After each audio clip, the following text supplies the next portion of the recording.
You're watching PM Agenda. Time to bring in our political strategists, Grahame Morris and Bruce Hawker. Very good afternoon to both of you, and much to talk about. I want to start, Grahame Morris, with the press club speech from Tony Abbott today. You were there, as I was, in the room. A lot of pressure on him to perform today, and he had to do a few things. How do you reckon he went? Well, David, I actually thought he looked like the boss. I thought it was one of his better presentations of recent times, in that it was good for his own troops and it was good for the press gallery. The next step now is to do that sort of story over the next however long for the battlers and for Middle Australia. But he's back on the Liberal message, which is sort of families, childcare, small business, anti-terrorism, and I thought he just got the tone right today. Sometimes he can sort of miss it, and the questions, in this sort of climate are always very, very difficult.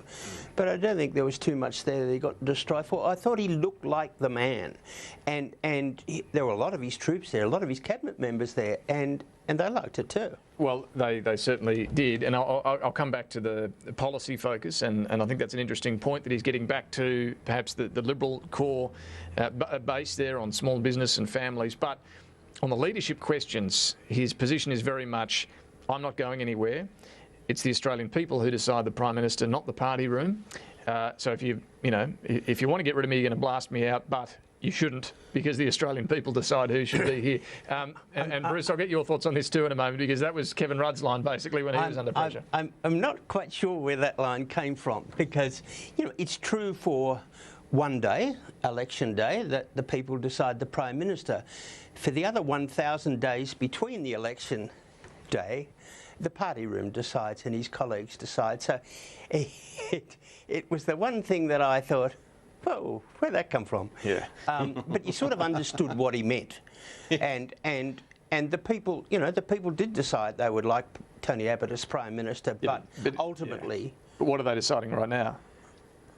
Well, they don't get it. I know. But you look at any opinion poll and it's pretty clear. Yeah, I know, but they don't get a vote for another, 18 months. Bruce, what did you make of that line, though? Because, as I say, Kevin Rudd used that very strongly as well when he was under pressure. Indeed, and look, it's obviously where he wants to take the debate. He doesn't want to leave the Prime Ministership, and that's his best card. He's leading with his trump. But unfortunately for him, his public support is so low, 27% preferred Prime Minister, that it's not really going to cut much mustard with the electorate. I think everybody in the Labor Party caucus wants him to stay there as long as he possibly can.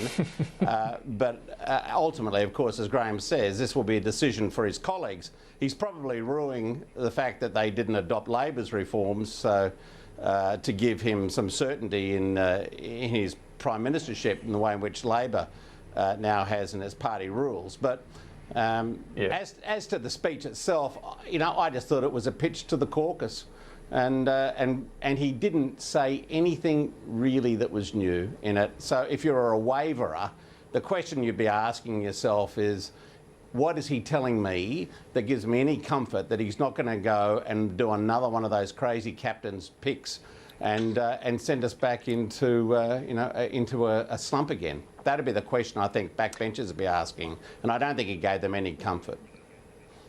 Well, the backbenchers, I've spoken to quite a number of them since the speech this afternoon. Yes, there are still the critics who want him gone, but it seems to me there are some who are wavering now, willing to give him some more time, willing to say that yes, he's done enough today to deserve a few months at least to prove that he can turn things around later this year or the middle of this year. If things are still like they are today, then the case will be overwhelming to get rid of him. Do you think that's about right, Grahame? Well, that I understand. I did not understand the idiotic headlines this morning. Somehow or other there's going to be a leadership challenge in the next few days. It was just stupid. Admittedly, the government has done a lot of politically dumb things in recent times, but that would be even dumber. Of course they should let the Prime Minister go until, say, about Christmas time. He's had an awful fright. The government's had an awful fright. But he's now focused on the message. He's got a budget coming up. And look, everyone should take a deep breath, go home, or come back to Parliament for that matter, and have a look about the end of the year and just see how things are going. For one, it's fine saying, Tony Abbott must go. For whom? Who is number one? Who is number two? Who is the treasurer? What are all the policy differences going to be? Who are going to be the new staff of a new government? None of that. So it's very hard to have all those debates, though. It's very hard to have all those debates when you've still got a Prime Minister in the Prime Minister's office. You say give him till Christmas, I think is what you're saying. Well, I think. What do you do at the end of the year? I think that's the orthodox. These people who are saying, well, some mainly journalists, but a couple of lunatics. Nothing to do with MPs. Let's do something now. It's just. But okay, I just want to nail what you're saying here. If at the end of the year things are still this bad, then what? Well, then we have the sort of climate that we've had in the last couple of days, where you have a look at whether or not there is a different way of approaching election year. But it ain't now. Bruce? Well, just on that, David, I think there's probably time for the party, if they decide to remove him, to do it further down the line. What they don't want to do is find themselves in a situation like Labor did, where they removed Rudd, I think, 90 days before the 2010 election and reinstalled him 74 days before the 2013 election, and gave Gillard no time really to establish her prime ministership and Rudd no time to re-establish his. So they do have time to let him try to mend his ways. But if I was them, I wouldn't be giving myself less than a year to allow a new Prime Minister, and it'll be Bishop or it'll be Turnbull, I would have thought, to establish themselves. Otherwise, they'll be in real trouble, like we were trying to get new Prime Ministers or recycled Prime Ministers back into the public face so close to an election.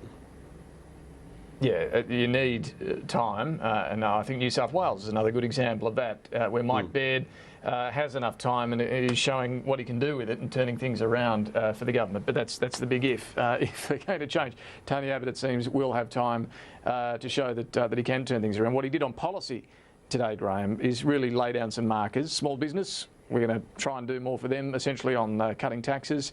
Foreign investment, we're going to enforce the rules more strongly when it comes to foreigners buying property. And terrorism as well. We're going to do what we can about Hizb ut-Tahrir. But no detail on these things yet. No, but it was why are these stuff. Important areas? Well, because they are sort of basic stuff. If you can't do something about terrorism if you're in government, move out of the way and let somebody who can. That's really, really important. But so is small business to the Liberal Party.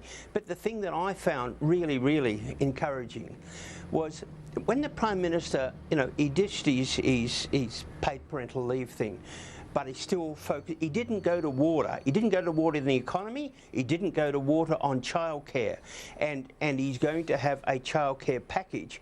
But the good thing I thought about what he was talking about today, he's back on the Liberal word of choice, but giving women choice. Yeah, and that's I agree. And the childcare area clearly is going to be more productive for the economy if it's about getting women into work than the paid parental leave scheme ever was. But it was his signature policy. Took it to 2 elections. He defended it up and downhill. Yeah, I know all that. But politics is the battle of ideas, but it's also the art of the possible.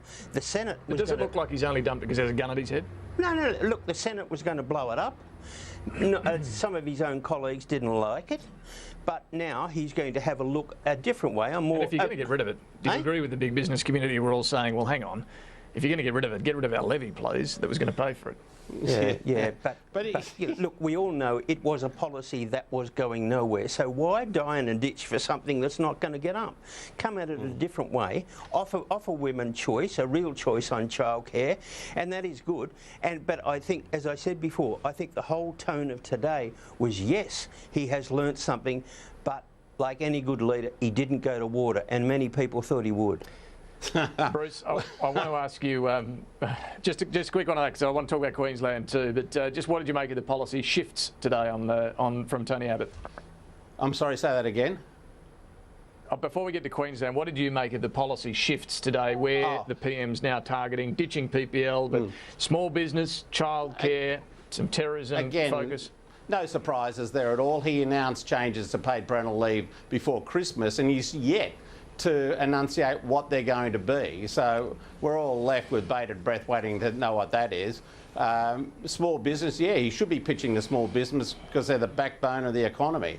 And I think they feel pretty neglected. So all that's fine. But I'll go back to what I said before. I just don't think there's anything there that's going to get either the public thinking that this bloke has changed his ways. He's a dogmatic personality who basically can't change. And the caucus, I don't think, is going to get any comfort from it. So that's great for Labor. That's great for Labor. The longer he stays there, the better. I'm keen for your thoughts on Queensland, Bruce. Why do you think we've seen this extraordinary result over the weekend? Campbell Newman gone, and the LNP most likely gone from government as well. A stunning turnaround in 3 years. What do you actually put it down to? A number of factors. I think it was a government that thought it had such a big majority it could do whatever it wanted, and it could squander a few seats, but it would make those changes and then get a second and third term on the back of the changes it's made and the policies around privatisation and sacking public servants. Clearly, the Australian or Queensland electorate was very, very unimpressed with that. They never warmed to him as a Premier, even though Brisbaneites quite liked him as a Lord Mayor. So we had that problem, and of course things just got worse and worse for him in the campaign, thanks to Tony Abbott in no small measure, I've got to say. The announcement around the Prince Philip could not have helped brand Liberal in that election in Queensland. I don't think it was definitive. I think it was more a case of the tide going out extremely quickly for Labor in 2012-13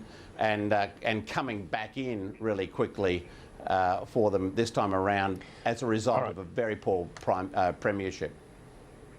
And just give us quickly, Grahame, what the lessons are from Queensland. That leaders have to be able to spell the word humility, that you try and maximise your airspace, and by not having Tony Abbott there, they lost 25% of their airspace and their media space because journalists were talking about where's Tony Abbott. And I think it's right. You know, this program said before Christmas that there could be a possibility of a hung government there. There was a big swing.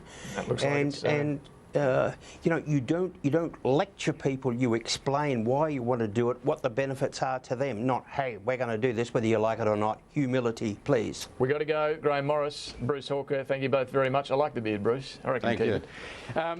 We'll catch you both next week. Thanks for that. We'll stay with us after the break. More of PM Agenda.